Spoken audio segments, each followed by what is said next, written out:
bienvenue dans ce nouvel épisode du podcast The Place to Buzz. Aujourd'hui, j'ai la chance de recevoir Mohamed El Mazzouji. Bonjour. C'est bien ça, bonjour. Alors, c'est un entrepreneur très atypique et qui va nous parler d'éducation, et pas seulement d'éducation faite par les professeurs, mais aussi d'éducation faite par les parents. L'idée, c'est dans son optique de réconcilier l'éducation nationale, celle que reçoivent nos enfants à l'école, et celle que donnent les parents, puisque finalement, les fondamentaux, selon toi, sont en dehors de l'école, même s'ils sont aussi à l'école, bien évidemment. Bien sûr. Voilà, donc on va parler un petit peu de ton parcours. Ce qui est important de comprendre, et c'est pour ça qu'on va travailler sur un mode chronologique, c'est de comprendre quel est ton parcours, comment tu en es venu à créer EduCup et Domisori, qui est sa création.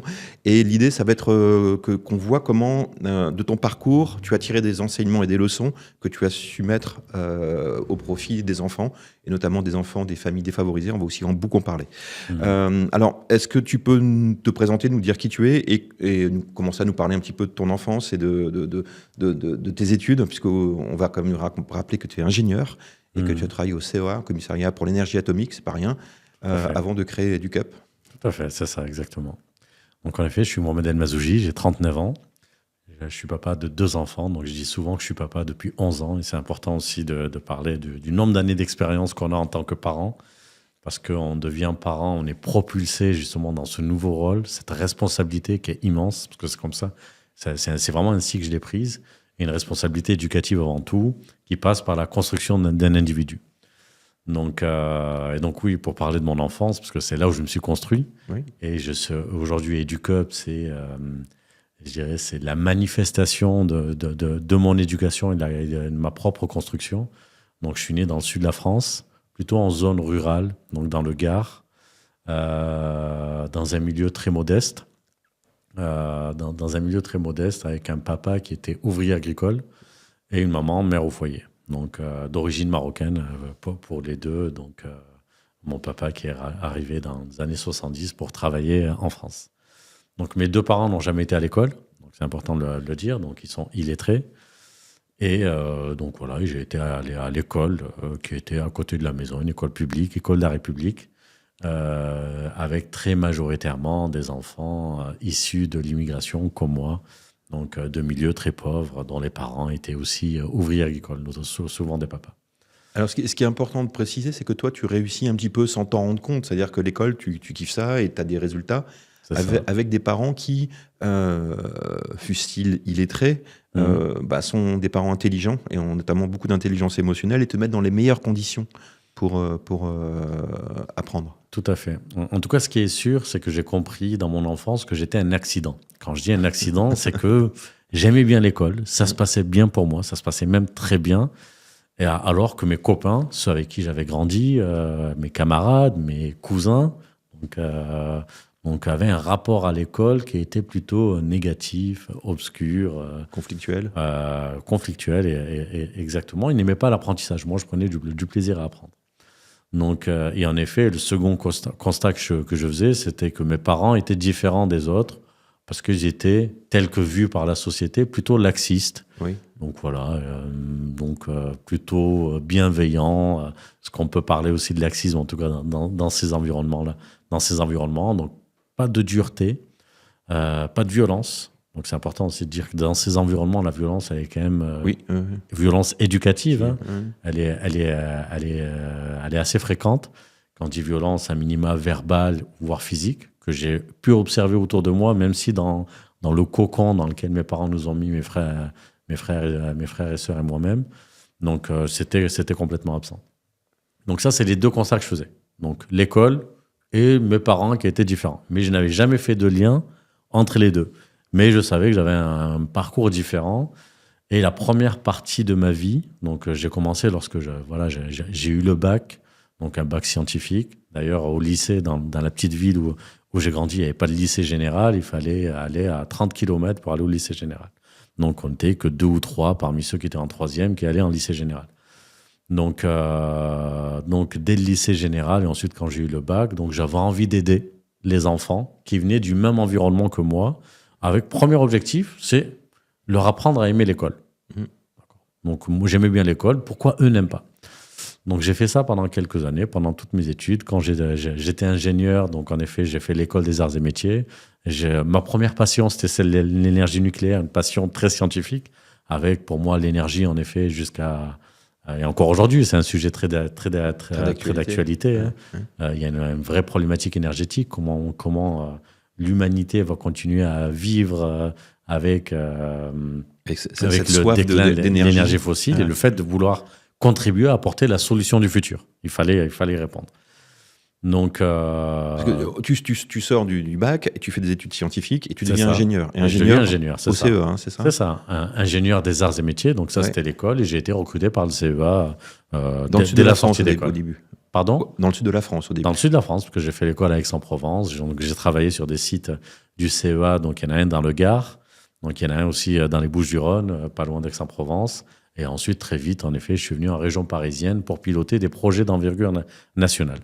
Donc un beau parcours, parce que tu dis ça cool, tranquille, mais c'est quand même un chouette parcours. Oui, j'ai eu un parcours en effet plutôt d'excellence qui a été reconnu par le CEA très, très rapidement. Oui, donc on n'est pas là pour se cirer les pompes, mais c'est bien aussi de le dire qu'on puisse comprendre que derrière, t'as pas fait que être dilettante, t'as vraiment chopé le virus d'apprentissage et que t'as continué en tant qu'ingénieur et que t'as progressé au sein du CEA. Et j'étais passionné, c'est pour ça que j'ai eu ce parcours. J'étais passionné. Et en réalité, c'est toujours une passion là, qui manque un peu des fois, c'est l'énergie nucléaire, mais j'étais passionné et c'est ce qui explique ce parcours. Donc, et ensuite, j'ai vécu un événement majeur dans ma vie, j'en parlais tout à l'heure rapidement. Donc, c'est quand je suis devenu papa. Papa, ouais. Donc, et là, je me dis, OK, ça fait quelques années que j'accompagne bénévolement dans le milieu associatif des enfants issus des quartiers, primaires, collèges, lycées, en faisant du coaching. Je ne faisais pas du soutien scolaire, parce que pour moi, c'est une aberration que de donner des cours en plus à des enfants qui n'aiment pas l'apprentissage.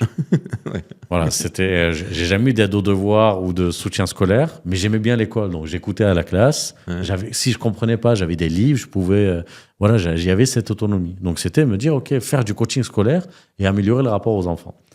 Donc ça, c'est ce que j'ai fait bénévolement, mais quand je suis devenu papa, là, je me suis dit, bon, j'ai partagé beaucoup de choses du fait de mon expérience, mais quels sont les besoins d'un enfant ? Surtout là, je parle d'un nourrisson, donc d'un enfant qui ne s'exprime pas, ne parle pas. Et là, je me suis mis à m'intéresser au concept scientifique de l'enfant. Donc voilà, j'ai une approche assez ingénieur. C'est ça. C'est ça. Elle peut paraître étrange, mais en effet, elle est ingénieure. Non, pas du tout. Ouais.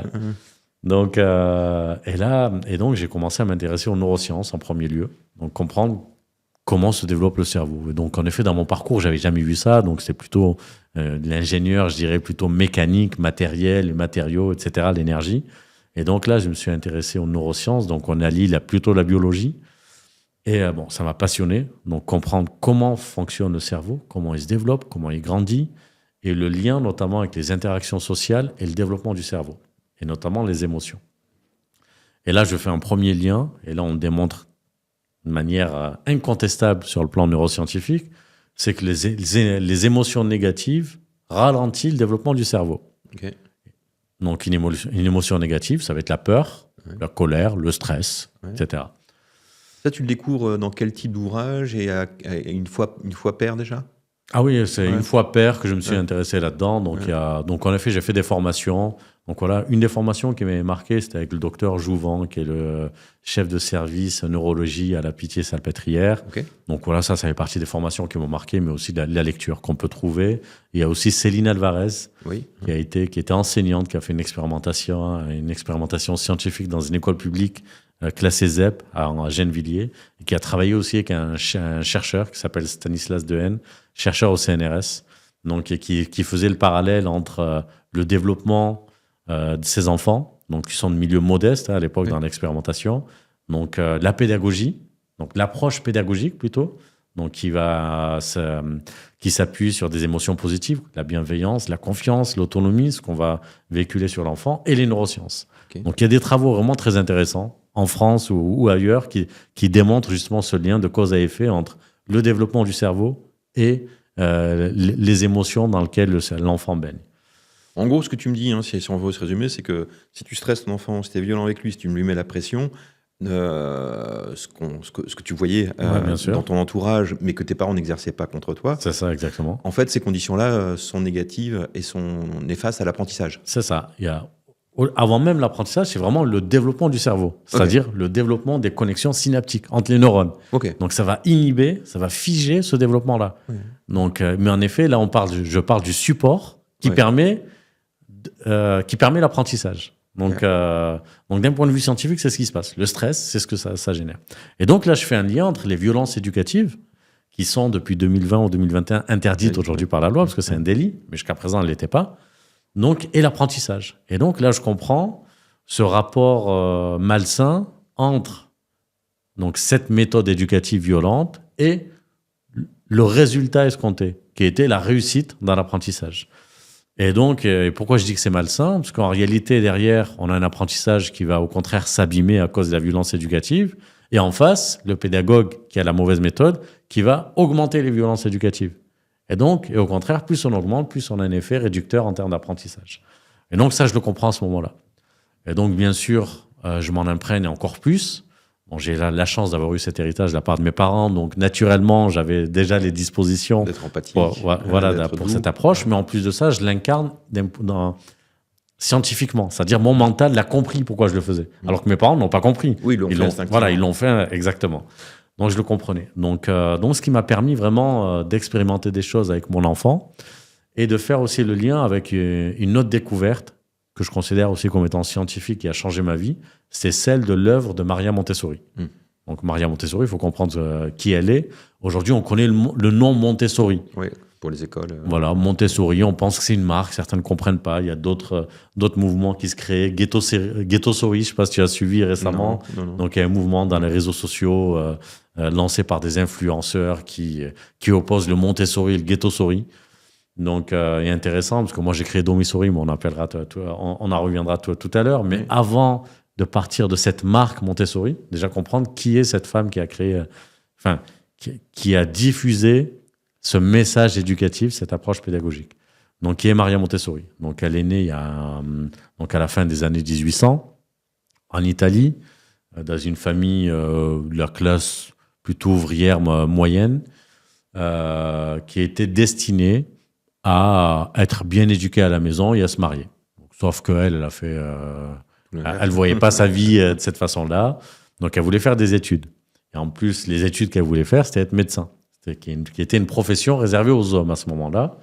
Donc, voilà, elle s'est battue contre le système, en premier lieu contre ses parents, contre la famille, la pression sociale.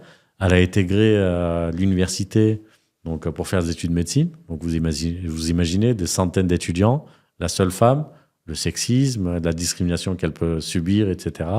Donc, en parlant d'égalité des chances, elle n'en bénéficiait pas du tout à l'époque. Elle est devenue la première femme médecin en Italie.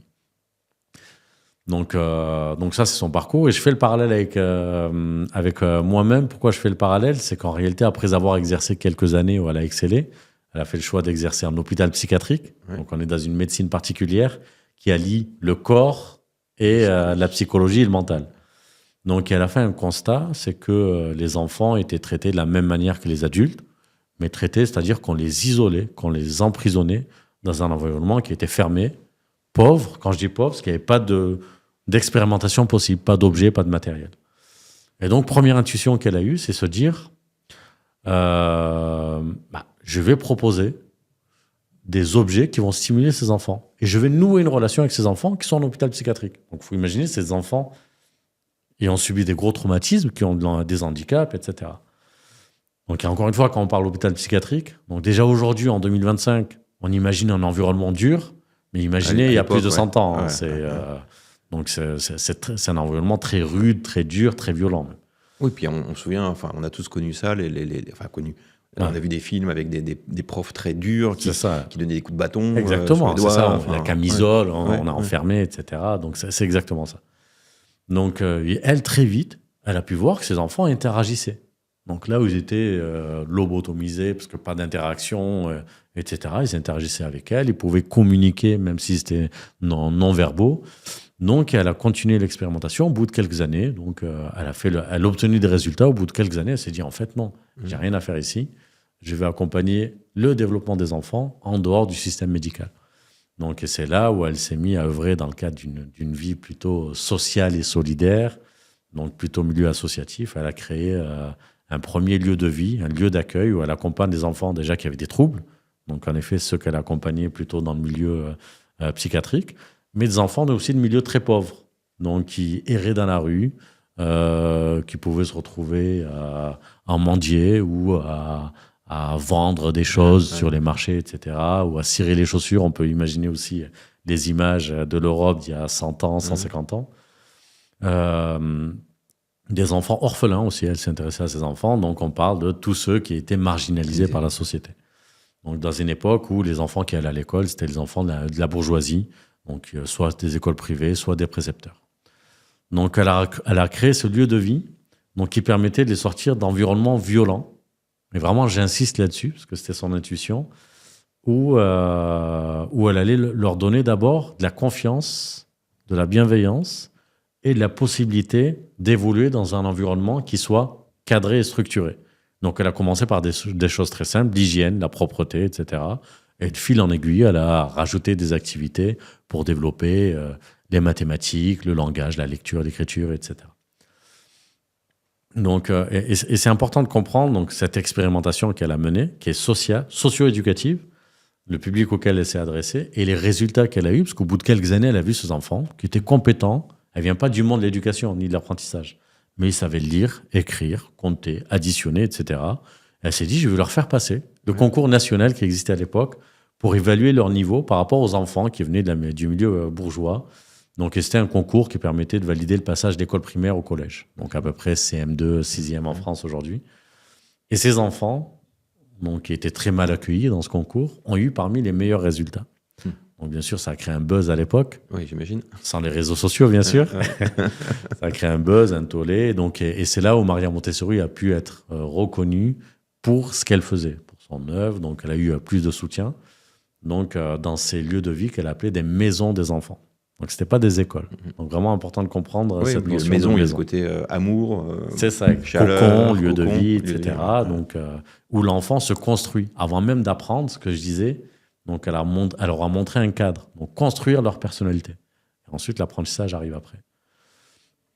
Donc, ensuite, ce qui s'est passé, c'est que dans son histoire, en effet, dans une époque où il y a une dictature en Italie, où le pouvoir se dit, bon, cette méthode est peut-être intéressante, qu'on peut se l'approprier, donc pour des raisons politiques, elle a choisi de s'exiler. Du coup, c'était une opportunité pour elle de l'expérimenter sur d'autres cultures.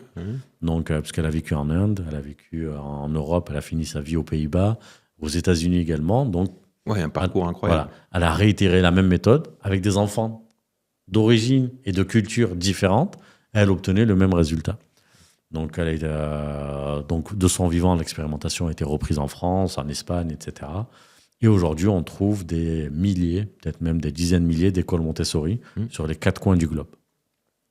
En France, il y en a des centaines et des centaines.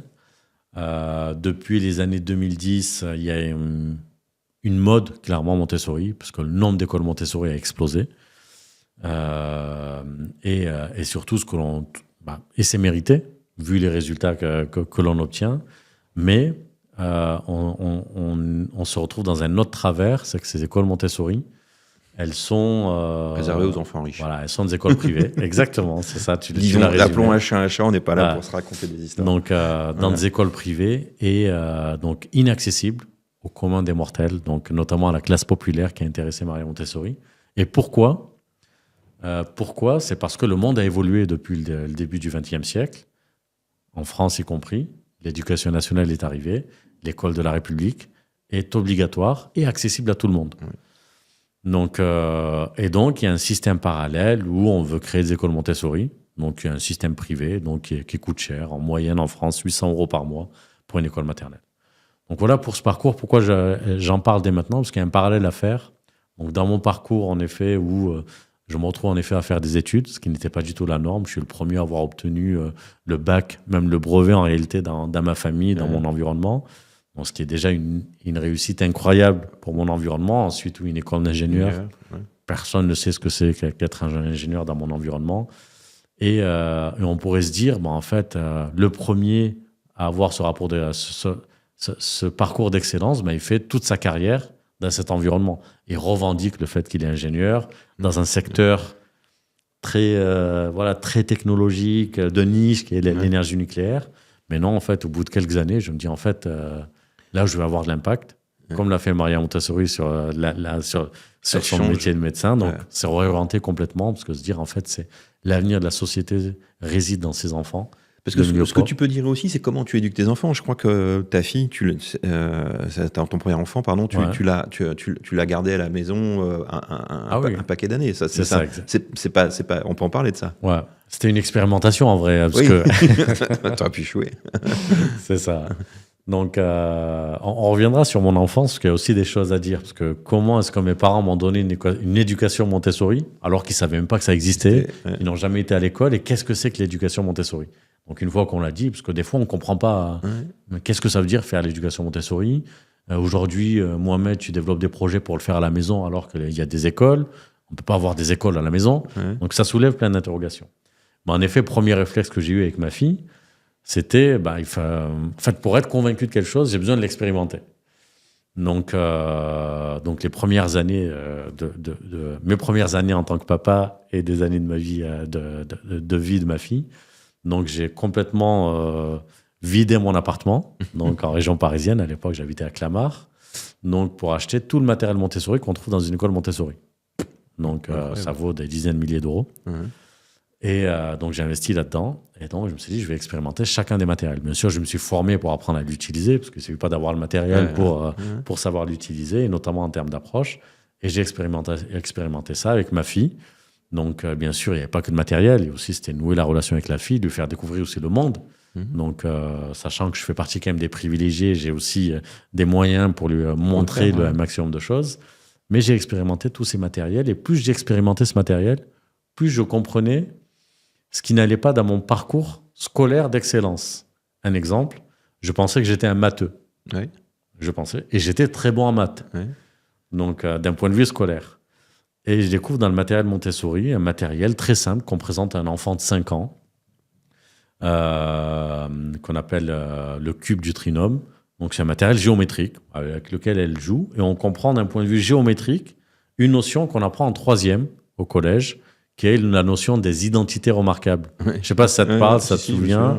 C'est A plus B au carré est égal A carré plus 2AB plus B au carré. J'étais excellent, je connaissais la formule, je savais développer très vite pour le faire à l'école. Mais en fait, je l'avais jamais compris, cette formule. Jamais visualisé. Je l'avais jamais visualisé. Et je l'ai compris. Et je me suis rendu compte que je l'expliquais à ma fille au travers d'un petit matériel géométrique qui n'avait que 5 ans. C'est génial. Et là, c'est génial, mais moi, ça m'a marqué. Je me suis dit, en fait, je ne suis pas un matheux. J'appliquais des choses, j'étais excellent, je réussissais mes contrôles, etc., mais je ne comprenais pas ce que je faisais. J'appliquais des algorithmes, des formules. Donc ça m'avait marqué déjà personnellement, et ça a remis en cause mon propre parcours de scientifique. Donc c'est là où j'ai compris, en tout cas, la pertinence de cette approche. Et cette approche, c'est quoi?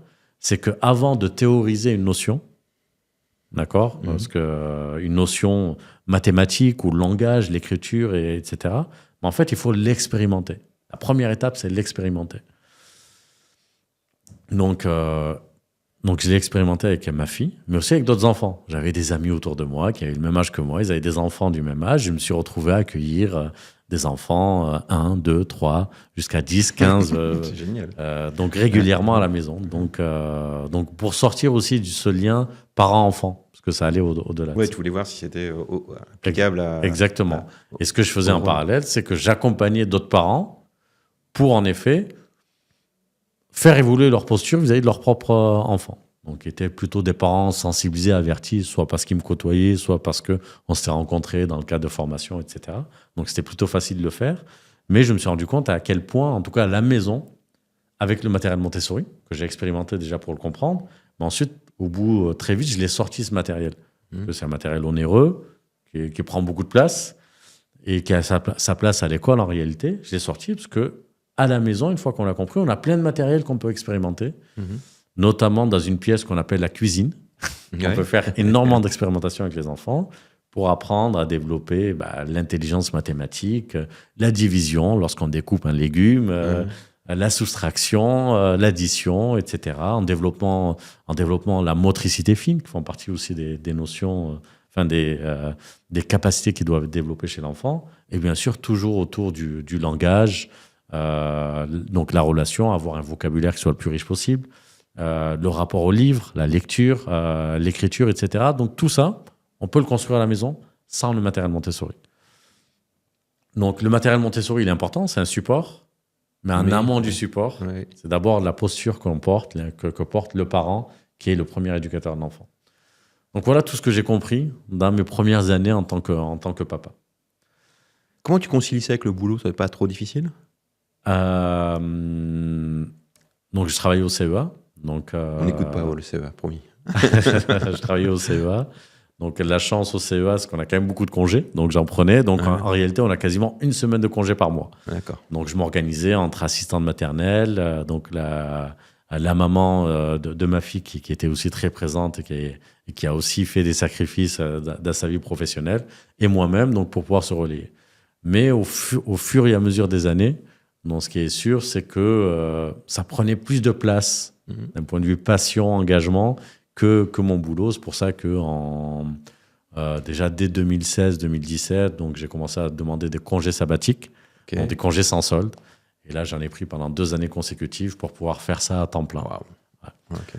Donc oui. Donc la conciliation s'est faite de cette manière-là jusqu'en 2019, où là, j'ai décidé de quitter mon boulot. Donc pour me consacrer pleinement à ce que j'ai découvert, à ce que j'ai découvert, à cette découverte. Et là fait étonnant, tu pars à La Réunion. D'ailleurs, tu portes un petit peu... c'est ça, exactement. Je revendique. Et je suis arrivé ce matin à Paris de La Réunion. Hein, t'es en bonne forme.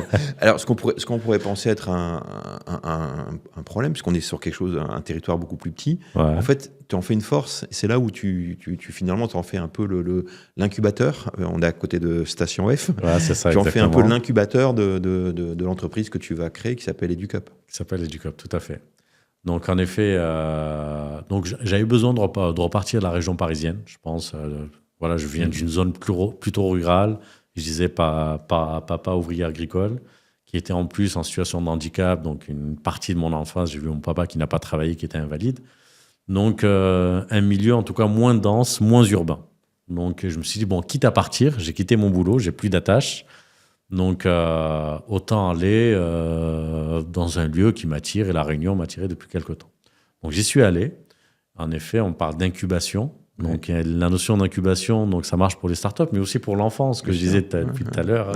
Donc, l'environnement idéal pour qu'ils puissent développer pleinement. Et en effet, à La Réunion, j'ai été très bien accueilli par ce territoire, par les personnes qui le représentent, et notamment sur le volet innovation. Donc, et là-bas, l'équivalent Station F, il y a Station F, il y a le village Baïséa, il y en a un certain nombre en France, et à La Réunion. Donc, en effet, j'ai rejoint le village Baïséa à Réunion. Donc, dès la création de la structure. Ok. Et donc là, tu développes sur place le concept Domisori déjà. C'est ça. Donc, on voit Montessori, à domicile. C'est comment importer dans les maisons, finalement, les principes éducatifs et quelques-uns des outils pédagogiques. Donc, peut-être avant même de parler de Domisori, parce que là, on est dans les solutions qu'on apporte pour répondre à des problématiques identifiées. Donc, une start-up, c'est ça, elle apporte une innovation pour répondre à une problématique. Donc, une fois que j'ai parlé de mon parcours, le parcours de mon enfant, mon rôle de parent, donc, quelles sont les problématiques que j'ai identifiées? Donc, première problématique, donc, en effet, milieu modeste, 80% des enfants en difficulté viennent des familles modestes. 80%. Donc, ça, c'est le chiffre que je trouve injuste. Il fait mal. Donc, auquel je voulais apporter des solutions. Et les constats que je fais, c'est que les parents aiment leurs enfants, même dans le milieu modeste. Ils veulent leur bien, sincèrement, y compris les parents qui ont recours à des violences éducatives. Parce que je les ai rencontrés. Je discutais avec eux.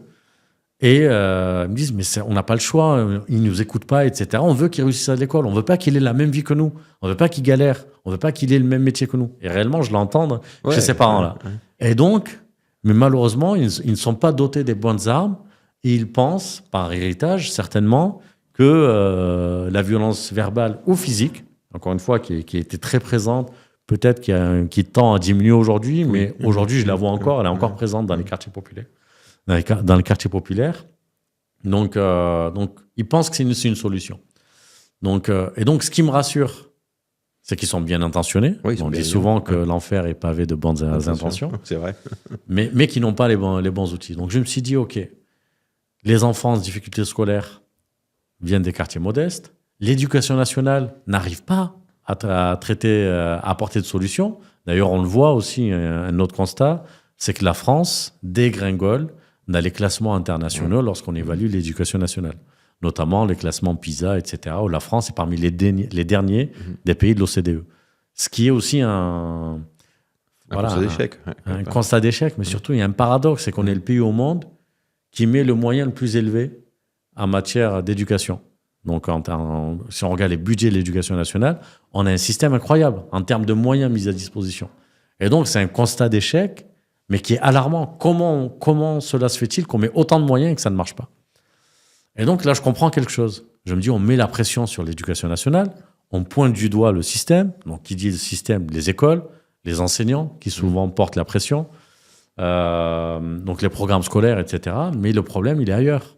Le problème, il est en dehors du système scolaire. Et notamment, donc, les parents qui sont désarmés pour pouvoir accompagner de la meilleure manière leurs enfants.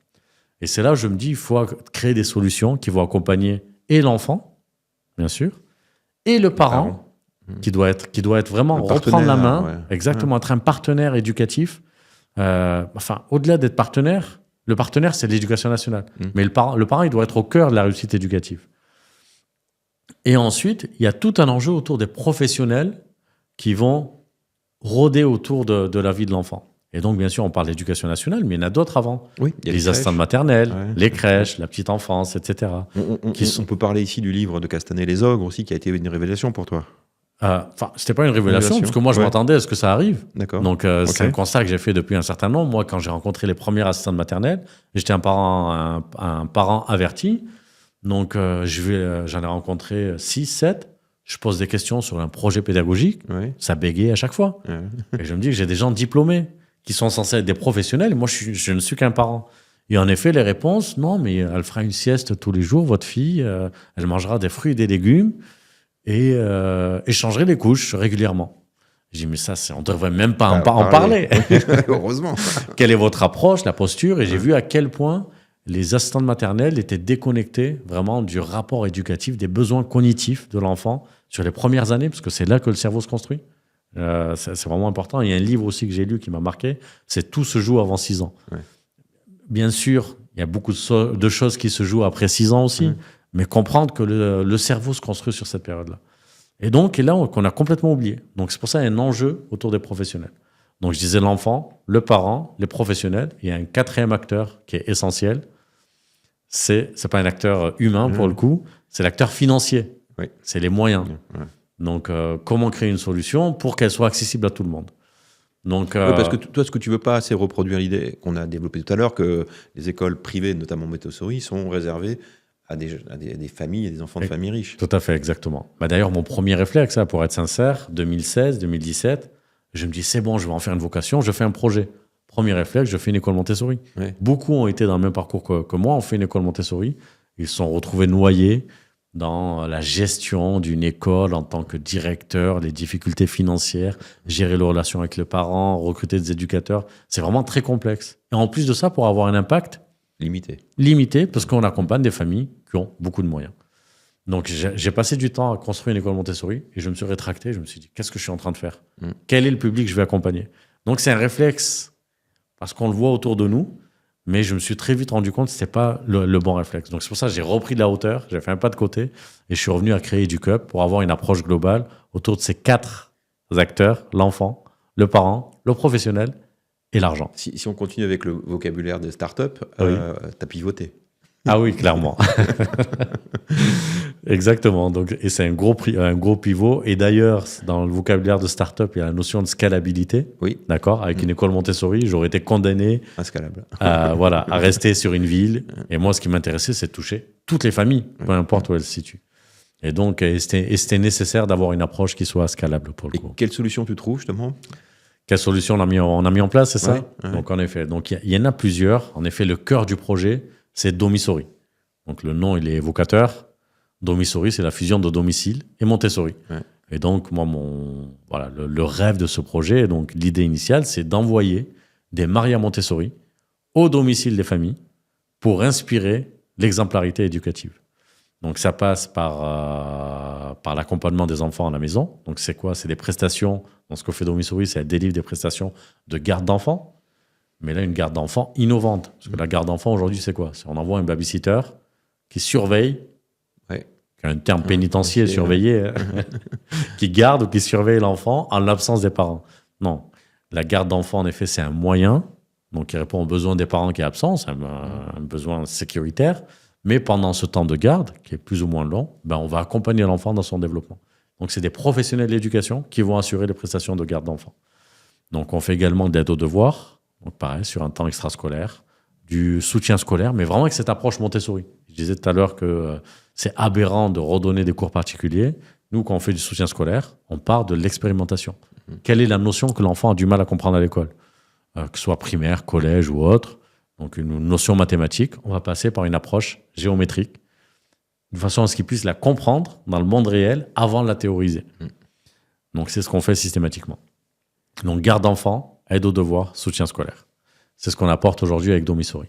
Donc, avec ces éducateurs qu'on recrute, ils sont tous en CDI chez nous, ils sont salariés, et on les forme aussi. Ouais. Donc, je vais revenir sur la formation, et on les envoie chez les familles, très majoritairement des familles modestes. Tu me disais que ces éducateurs, ils avaient un vrai salaire, c'était un vrai CDI, un vrai salaire, ils n'étaient pas payés au lance-pierre, comme on dit. C'est ça. En tout cas, ils ne sont pas payés au SMIC, qui est le salaire minimum que l'on peut faire en France.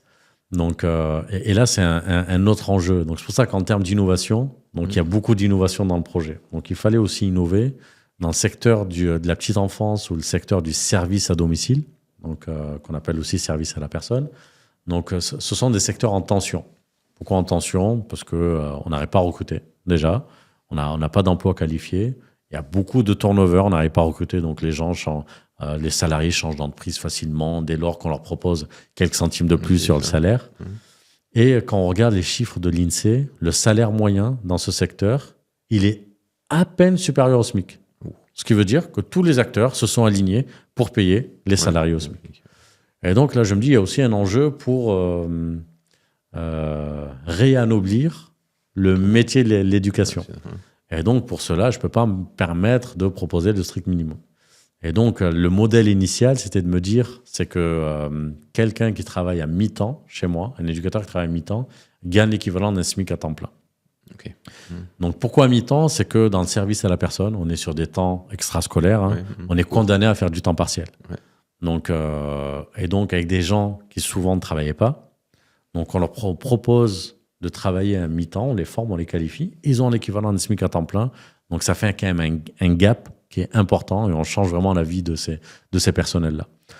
Donc ça, c'est mon modèle. On n'est pas tout à fait... j'ai pas atteint encore cet objectif de proposer un SMIC à temps plein pour quelqu'un qui est à mi-temps, mais on propose... on n'est pas loin. On propose 80% du SMIC aujourd'hui. Super. Donc on est largement supérieur de la moyenne nationale. Voilà. C'est génial. Ouais. Alors, 2019, tu lances ça à La Réunion. Quels sont les résultats aujourd'hui? Parce qu'aujourd'hui, tu n'es pas qu'à La Réunion, tu es en France. Tout à fait. Et comment tu as scalé, comment tu as développé ça et quels sont les chiffres d'EduCap aujourd'hui?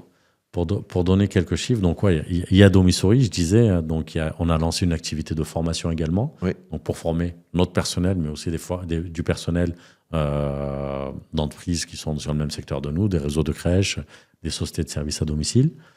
Et donc, sur ces deux activités qui sont nées à La Réunion, et dès le départ, je parlais de scalabilité. Donc, j'ai eu une approche où je veux pouvoir déployer cela sur toute la France. Donc, on a connu une très forte croissance. Donc, pour donner quelques chiffres, on va parler de chiffre d'affaires, ce qui va être parlant. Hein. Donc, 2019, première année, on a fait 200 000 € de chiffre d'affaires. D'accord. Donc, on a eu 2020 qui était une année bizarre avec des confinements. Tout le monde s'en souvient et ça nous a marqué. Et ça a aussi beaucoup marqué les parents. Donc, parce qu'ils se sont retrouvés seuls à la maison avec leurs enfants. Je confirme. Donc, on a fait 400 000 euros de chiffre d'affaires et ainsi de suite. On a fait une croissance là pour atteindre 10 millions d'euros cette année en 2025. Sachant que tu as fait aussi une ou deux levées de fonds, je crois. C'est ça. J'ai fait première levée de fonds à La Réunion aussi et j'aime à le rappeler parce que, encore une fois, la confiance qu'on nous accorde au départ, comme pour l'enfant, elle est importante pour la réussite d'un projet. Et je dis souvent, je me dis, si le projet était né ici à Paris, il aurait pas eu même si c'était le même projet, j'aurais pas eu le même parcours. Parce que j'ai vraiment pu bénéficier de la confiance et de la bienveillance des institutions autour de moi. Ouais. Donc, en effet, première levée de fonds janvier 2020, juste avant le confinement, 30 000 euros à La Réunion, Initiative Réunion. Donc, qui fait partie du réseau Initiative. Et depuis, j'ai levé 10 millions d'euros donc, avec des gros acteurs institutionnels comme la Caisse des dépôts et des consignations avec la Banque des Territoires, Make Sense qui a fondé un fonds Impact avec Serena Capital, INCO, le fonds Impact de Generali qui a été le premier actionnaire et une société d'investissement qui s'appelle Applicap qui est basée à La Réunion. Des beaux acteurs et des beaux fonds d'investissement. Exactement, ouais, des vraiment acteurs qui soutiennent l'impact social et ça c'était important pour moi. Oui, et puis aussi, je suis désolé de le dire, mais tu as plus d'enfants intelligents et éduqués, plus tu prépares l'avenir de ton pays. Enfin, exactement. Il y a un ROI qui est garanti. En matière d'impact, clairement, c'est ça. Et sur le long terme, et ça, c'était appréciable. Et parmi les acteurs, il y a aussi la BPI qui soutient l'innovation, qui nous a soutenus à chaque fois. Donc, BPI régional, donc à La Réunion. Et tous ces soutiens sont importants parce que tous ces acteurs ont compris à quel point il fallait transformer de manière profonde et durable la société sur le plan éducatif. Donc, c'est ce qui a permis cette croissance. Et on est encore qu'au début, parce que ça fait que 5 ans, 5-6 ans. Il y a encore beaucoup à faire. Donc, je parlais de chiffre d'affaires, où je parlais de 10 millions. Et donc, en nombre de salariés, on est aujourd'hui une petite centaine de salariés permanents qui pilotent l'activité et qui la développent. Énorme. Donc, sur La Réunion et sur toute la France. On est présent sur Paris, Lyon, Marseille, principalement sur les banlieues, sur d'autres villes comme à Grenoble, à Chambéry. On est aussi en Bretagne, à Perpignan également. Et on a à peu près 500 éducateurs qui sont en CDI à temps partiel. Ok. Donc, alors, le hasard a fait que j'étais, pendant la préparation de ce podcast, à Perpignan. Ouais. Et tu m'as donné les coordonnées D'ailleurs, je ne sais pas si tu les as rencontrés ou pas. Je suis allé, bien sûr. Excellent. Écoute, j'ai adoré et j'ai senti à la fois... et elle n'était pas en train de réciter, tu vois, c'était vraiment un entretien informel. Et j'ai ressenti cette fierté qu'elle avait. Et elle m'a dit quelque chose qui m'a vraiment bouleversé. D'accord. Elle m'a dit j'étais condamné à faire des ménages dans des familles et à vivre de manière pauvre et discrète. Et aujourd'hui, elle est responsable du pôle à Perpignan, de Domissory. Et j'ai vu une femme fière, belle, engagée. Et franchement, je ne dis pas ça parce que tu es là dans le podcast. Je l'ai vraiment ressenti. Ouais. On a passé 3 quarts d'heure incroyables. Et derrière elle, j'ai vu les 4 accords Toltec. Et ça m'a marqué parce que c'est un livre que j'aime beaucoup et c'est des principes que j'applique et que j'ai appris à mes enfants, mes filles. Donc voilà, petit témoignage, c'était vraiment émouvant. Ouais. Et j'ai senti que c'était pas que des mots qui avaient vraiment une méthode, une fierté et des résultats. Bien sûr. Sachant qu'à Perpignan, pour bien connaître la région, il y a aussi beaucoup de difficultés sociales, économiques. C'est ça, clairement. Avec des situations de pauvreté qui sont quand même extrêmes à Perpignan. Oui. En effet, pour le coup, elle n'était pas au courant. Tu allais la voir. Toi, tu n'étais pas au courant aussi. Jusqu'à ce qu'on se parle, je ne savais pas que tu étais à Perpignan. C'est ça. Le lendemain, Donc, et en effet, tu parlais de levée de fonds, mais ma plus belle levée de fonds, ce sont ces témoignages, parce que je les vis au quotidien avec les équipes. Et ce qui fait aujourd'hui la réussite du projet, donc bien sûr, et les soutiens qu'on a eu, je parlais de La Réunion, nos investisseurs, mais en réalité, aujourd'hui, on a par exemple 0 budget en digital marketing pour faire l'acquisition. On n'en a pas. Tu vas faire rêver. Et pourquoi ? Parce qu'on n'a que des personnes comme Sabrina que tu as rencontrée, à qui je lui rends hommage, mais on en a d'autres. Des personnes, en effet, à qui on ne faisait pas confiance et qui avaient un potentiel incroyable. On ne regardait pas leur personnalité, leur savoir-être, ce qu'elle pouvait incarner. Et donc, oui, elle était condamnée, elle n'avait fait rien d'autre que du ménage chez les gens ou dans des entreprises. Et aujourd'hui, elle est responsable. Elle est responsable de plusieurs dizaines de salariés. Je ne sais pas si on se rend compte. Non, c'est fou. Donc, et elle le fait de manière excellente. Donc, elle a des performances incroyables. Donc, la notion de confiance, de bienveillance, c'est ce que tu dis aussi, l'accord Toltec, les accords Toltec. Donc, ça fait partie des mantras qu'on diffuse vraiment au fil de l'eau dans la vie de l'entreprise. Parce que ce que je dis aussi à tous les collaborateurs, à tous les salariés, c'est que vous ne travaillez pas pour une entreprise. Donc, ce rapport de je travaille pour l'entreprise, moi, il me gêne. Je suis trop passionné pour créer un modèle où j'ai des salariés qui travaillent pour une entreprise. Par contre, utilisez l'entreprise comme un instrument qui vous permet déjà, vous, d'être de meilleures personnes, mais aussi pour que vous puissiez avoir un impact positif sur la société autour de vous. Non, mais c'est ça qui est génial. C'est ce que j'ai ressenti. Voilà. Une fois que... Et donc, tu n'as rencontré que Sabrina, mais si tu allais sur les autres territoires, tu verras qu'il y a plein de Sabrina qui portent des prénoms différents. Et souvent des femmes. Parce que... Et on le voit aussi dans la société, dans les métiers du social, de la santé, associative, bénévolat, c'est très majoritairement des femmes. Et donc, moi, la force d'Educup, et je suis convaincu, et je l'ai vu, hein, elle passe aussi par ce pouvoir féminin à qui j'ai confié les rênes, justement, de l'impact social. Donc ouais, moi, ces témoignages, je les connais par cœur, mais qui m'émeut à chaque fois. J'imagine. Et c'est le plus beau résultat qu'on puisse avoir. Et en plus de ça, comme tu dis, elle l'incarne. Quand on accompagne des familles, je parlais d'exemplarité, donc il faut être sincère là-dedans. Ça se voit si on est sincère ou pas. Si on ne l'est pas et qu'on essaye de diffuser une méthode parce qu'on l'a apprise en théorie et qu'on ne la vit pas, ben ça va se ressentir. Et j'ai envie de faire une petite parenthèse sur un fait de société malheureux dont on a beaucoup parlé en 2023 et 2024, c'est l'harcèlement scolaire. Donc ouais, c'est un indicateur important de se dire, OK, qu'il y ait autant d'harcèlement dès la primaire au collège, qu'il y a un indicateur comme quoi il y a beaucoup de violence dans notre société dès le plus jeune âge. Et ensuite, c'est un vrai problème pour l'éducation nationale. Et la solution qui a été apportée, c'est de faire des cours d'empathie. Donc, et ça me gêne d'entendre cours et empathie dans la même phrase. Ouais, je suis d'accord. Voilà, l'empathie, soit on la vit sincèrement, intérieurement, vraiment, et on peut vraiment la diffuser à des enfants, mais penser qu'on va pouvoir enseigner sur des tableaux, sur des leçons, ce que c'est que l'empathie pour la vivre, non, ça ne marchera pas. Donc, et là, par contre, ce que tu verras aussi, au travers des équipes, des éducateurs, les salariés, même et en réalité les familles, hein. Moi, ce que je dis aux familles, je ne veux pas que vous soyez clientes, je veux que vous soyez engagés. C'est-à-dire, vous allez vivre ce qu'on vous partage. Donc, vraiment être engagé autour de ces valeurs et porter cette empathie vis-à-vis des enfants, cette bienveillance, cette confiance qu'on diffuse. Et pour revenir aux 4 accords Toltec, donc, je disais, Educup est un instrument pour transformer la société et être des individus meilleurs. Donc, le développement personnel doit être permanent. Donc, les accords Toltec, on se les rappelle régulièrement. Donc, et d'autres, il y a aussi... Maria Montessori, qui a des citations célèbres, des enseignements. Elle a le décalogue aussi de l'éducateur, donc voilà, qui fait partie de notre charte et qu'on vit au quotidien, même dans les contrats de travail. J'ai mis la bienveillance, la confiance, le dialogue comme étant des compétences professionnelles obligatoires. Donc celui qui ne les vit pas, donc c'est qu'il a une compétence, il lui manque une compétence professionnelle, donc il n'a pas sa place dans l'entreprise. Donc c'est pour ça. C'est comme une sorte de compétence que tu dois avoir, et si tu l'as pas. Exactement. Et il faut la maintenir, cette compétence. Elle ne doit pas se perdre une fois qu'on a intégré l'entreprise. Donc on doit la maintenir, on doit se former dessus, on doit vraiment la vivre et l'expérimenter. Ok, c'est cool. Alors aujourd'hui, on est bientôt à la fin de ce podcast. Je voulais savoir, quelles sont tes ambitions à 2 ans, 5 ans? Et puis, je te poserai l'autre question sur quels besoins tu as en termes de visibilité, de communication.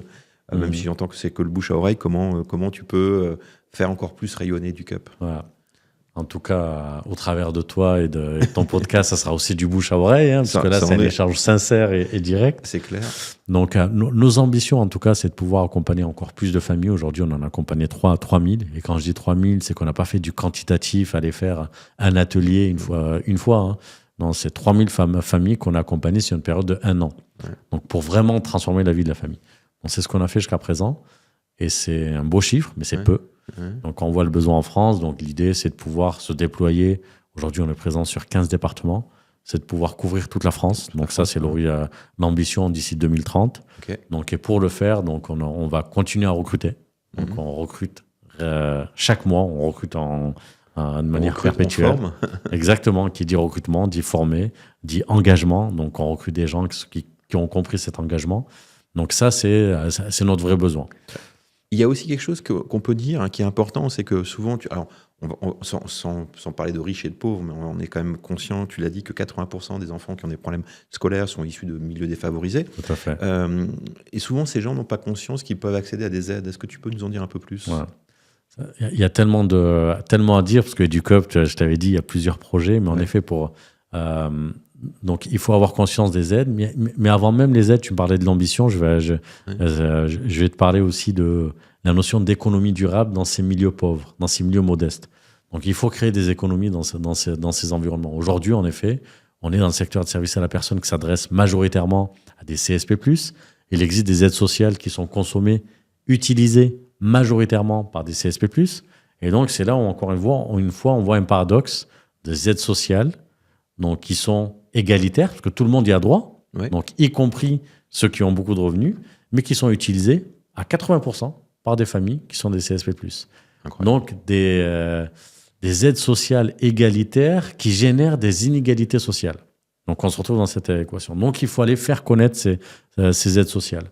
Et donc, pour cela, à côté d'EduCup, donc, il y a une association qui a été créée qui s'appelle Aide Solidaire, qui œuvre sur le terrain pour aller identifier les familles qui ont des besoins, les accompagner pour aller chercher les bonnes aides pour pouvoir bénéficier des services et voire même leur accorder des bourses parentales en fonction de leur situation pour avoir des prises en charge qui soient garanties à 100%. Tu prends le problème par tous les bouts, finalement. Tu as la solution, la formation, la sensibilisation et l'association. Exactement, tout à fait. Qui vient porter aussi le projet et justement le rendre accessible aux familles défavorisées. Exactement. C'est l'enjeu principal, l'accessibilité. Hein. C'est clair. Ouais. Donc on le redit, toutes les familles ont droit à ces aides et toutes les familles sont éligibles à ces aides. Exactement. Il faut vraiment le faire savoir. Tout à fait. Tu allais même aller plus loin. T'es ingénieur, on est à l'ère de l'intelligence artificielle. Tu as créé une application qui s'appelle Maria, comme Maria Montessori, mais avec deux I. M-A-R-I-I-A, comme intelligence artificielle. Et tu peux nous en dire un peu plus ? Donc oui, on est dans l'ère de l'intelligence artificielle. Il fallait la comprendre, cette intelligence artificielle, et surtout la mettre au service de l'impact social. Donc voilà, c'est ma démarche. Donc, mon rêve, c'était, je disais avec les éducateurs, c'était d'envoyer des Maria Montessori au domicile des familles. Et là, se dire avec l'intelligence artificielle, on peut réincarner Maria Montessori en réalité au travers de toute son œuvre, tous ses écrits, toute son expérience, sa biographie. Donc, dans une intelligence artificielle. Et c'est ce qu'on a fait avec Maria, donc avec deux I, pour pouvoir réincarner sous forme d'intelligence artificielle Maria Montessori pour qu'elle soit accessible à toutes les familles. Donc, et comment ça se passe ? Donc, elle est accessible par téléphone, donc je peux la contacter à tout instant, 7 jours sur 7, 24 heures sur 24, pour me donner des conseils personnalisés sur ma vie, en fonction de mon lieu de vie, ma composition familiale, mes moyens, des problématiques du quotidien. Souvent, les parents peuvent se sentir seuls. Oui. Un exemple, là, donc on est parents, quand on dit on se sent seul, les premières nuits de notre enfant, il ne dort pas, c'est difficile pour les parents, on en souffre plus ou moins. Dans ces moments-là, quels conseils on peut avoir ? Donc, Maria pourrait aider n'importe quel parent. Donc, d'autres conseils sur l'alimentation, sur comment réagir en situation d'urgence. Quelle activité je peux faire parce que je suis à Paris, qu'il pleut, on ne peut pas sortir et que mon enfant a 1 an et demi. Avoir des idées, tout comme avoir des conseils plutôt sur le long terme. Voilà, on doit déménager, j'ai 2 enfants, comment je peux aménager leur chambre, etc. Donc, ah oui, ça va loin. Ça va loin. Et l'idée, c'est que ce soit accessible à tous les parents, qu'ils soient à l'aise avec l'écriture ou pas. C'est-à-dire, c'est pour ça que l'échange téléphonique avec une intelligence artificielle était important. Donc, pour ceux qui ne sont pas à l'aise avec l'écriture, qu'ils puissent échanger en direct, de façon à ce qu'elle ne soit pas juste conversationnelle à l'écrit. Alors, tout ça m'évoque une phrase que j'ai entendue il y a quelques jours qui disait on a réussi sa vie si on a créé les conditions pour que nos enfants soient épanouis et réussissent. Et je trouve ça très beau et je fais le lien, tu vois, ça me vient comme ça. Je trouve que c'est une phrase qui est très belle, c'est-à-dire que finalement, on peut mesurer sa réussite à l'aune de ce qu'on a donné à ses enfants, même si des fois les enfants prennent des chemins de traverse, même si c'est pas tout le temps écrit puis qu'il y a 1000 façons de réussir. Bien sûr. Mais en tout cas, c'est une belle phrase, je trouve. Je la partage, bien sûr, complètement, parce que je pense que le plus bel héritage qu'on puisse laisser, c'est donner le meilleur environnement à l'enfant pour qu'il puisse se construire en fonction de qui il est. Il ne prendra pas le chemin qu'on a voulu, parce que notre enfant, il sera différent de nous. Oui, c'est sûr. Et il va faire des choses différentes, parce que le monde est aussi en perpétuel mouvement. Et donc, bien sûr, ce qu'il faut éviter, c'est de vouloir se projeter. Donc, on parle d'héritage, on transmet quelque chose, mais on ne se projette pas sur l'enfant. Il doit être qui il est, qui il veut être et non pas, c'est pas à nous de choisir ce que nous voulons. Donc c'est pour ça, je parle de réussite éducative et non pas de réussite scolaire. Je distingue les deux. D'ailleurs, on le voit, donc j'ai eu la réussite scolaire, j'ai fait un métier, mais finalement, j'ai choisi complètement autre chose. Donc la réussite éducative, c'est de permettre ensuite à des individus, déjà d'avoir de l'empathie, de pouvoir œuvrer pour son bien, mais pour le bien commun, et d'avoir un impact positif, et surtout d'être épanoui en fait dans sa vie, et que chacun trouve sa voie. Donc et ça, c'est important, et je pense que c'est le plus beau cadeau que l'on puisse faire. Chez les Indiens, il y a une phrase qui dit, parlons des parents et des enfants, nous sommes l'arc, ils sont la flèche. Et j'aime bien cette image, tu vois, où en fait on essaie de leur donner la meilleure direction possible. Une fois que la flèche elle est partie, elle vit sa vie, elle prend le vent, elle prend la tempête, elle va droit, elle y va pas. Complètement. Mais il y a ce côté où finalement on donne une direction. Et je trouve que c'est très, tu l'incarnes à ta manière. Alors je sais que Maria Montessori est allée en Inde, elle a dû comprendre ça aussi, mais c'est quelque chose qui est important. Je voudrais élargir juste le débat pour finir. Donc là on est vraiment dans l'enfance. On est dans un monde où on se dit demain les métiers qu'on va faire dans 10 ans n'existe pas encore, ou on parle de prompt ingénieur ou d'ingénieur des prompts. On est vraiment sur des métiers qu'on ne devine même pas. Comment ton projet permet de continuer à apprendre adulte? Est-ce que tu vois ça aussi sur la durée des adultes, sûr. Et comment tu vas mesurer ça sur le long terme? En tout cas, on parlait d'héritage juste avant. Le plus beau cadeau un des cadeaux qu'on puisse faire à l'enfant, c'est sa capacité à s'adapter. Donc, l'adaptation, on parlait de résilience, donc pouvoir s'adapter à un monde qui évolue. Et peut-être j'ai envie de refaire une petite rétrospective sur mon parcours pour revenir sur mes parents. Donc, pourquoi ils ont été montessoriens? Je pense qu'en effet, il y a cet environnement qu'ils nous ont mis, mais il n'est pas suffisant. Faut pas être aussi, on parle. Aujourd'hui, on conteste en effet l'environnement trop bienveillant qui génère des enfants rois. Donc, il faut faire attention, bien sûr, ça c'est un extrême qu'il faut éviter. Donc, mais comment avoir un environnement bienveillant tout en donnant à l'enfant la possibilité de s'exprimer, d'expérimenter, de développer de l'autonomie et la vraie confiance en lui, et non pas devenir des gens très orgueilleux qui veulent tout le monde à son service. Et l'une des expériences, moi, qui m'a marqué dans mon enfance, dont j'ai eu honte, je t'en avais parlé rapidement, mais c'est la première fois que j'en parle. Même mes équipes ne la connaissent pas. Donc, c'est qu'en effet, l'une des expérimentations, on s'est adapté. Donc, mon père ne pouvait plus travailler parce qu'il avait des problèmes de santé, il était invalide. Et donc, là, une nouvelle vie qui a commencé à la fin de ma primaire et pendant tout le collège, où on allait faire les déchetteries lorsqu'elles fermaient le soir ou le dimanche. Mais c'était principalement le soir lorsqu'elles fermaient, donc dans le noir, avec des lampes torches, etc. Elles étaient fermées, donc en vrai, on n'avait pas le droit d'y aller. Donc, je fouillais dedans, donc dans les déchets, pour récupérer des objets récupérables ou des vêtements qui ont été jetés, etc. Donc, et bien sûr, j'étais un enfant encore. Donc, ce qui m'intéressait aussi de trouver, j'étais heureux les soirs où je trouvais des jouets. Et ce qu'on faisait de ces objets, donc ce qu'on en faisait, c'était que on les reconditionnait, on les nettoyait, on pouvait les réparer, etc., pour les revendre. Donc, et en fait, ce que ça m'a appris, déjà, c'est là où je vois capacité d'adaptation. Donc, peu importe la situation familiale, difficulté, on ne peut plus travailler, on a des soucis de santé, on peut trouver un métier adapté. C'était pas un métier, mais c'était une manière, en tout cas, de survivre. Ce que j'ai appris aussi, donc, c'est comment créer de la valeur ajoutée. Donc, on apprend ça dans les grandes écoles de commerce. Moi, je l'ai expérimenté. Avant, bien sûr, je suis pas. Après les arts et métiers, j'ai fait un passage à l'ESSEC Business School, mais moi, je l'ai appris. J'étais en primaire. Comment créer la valeur ajoutée dans la rue, dans la vraie vie. C'est ça, exactement. Et ce que j'ai appris aussi, c'est le relationnel. Parce que quand on allait sur les marchés opus pour vendre ça, et d'ailleurs, j'ai fait 2 types de marchés opus. Les marchés opus en France, on peut les imaginer, c'est déjà assez pauvre. On est confronté à un public déjà qui me ressemblait, et le marché opus au Maroc. Et donc là, en termes de pauvreté, c'est beaucoup plus pauvre que ce qu'on pouvait avoir en France.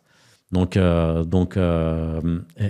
ça m'a appris le relationnel, je dirais la transaction, etc., la vente, et surtout le plaisir à le faire. Quand je dis le plaisir, c'est que j'ai vu des gens heureux de bénéficier, d'acheter ces objets, donc sur lesquels on dégageait bien sûr donc une valeur ajoutée, comme je disais, y compris financière, alors qu'on les avait récupérés gratuitement. Donc on voit tout le cycle de vie, la chaîne de production jusqu'au produit final.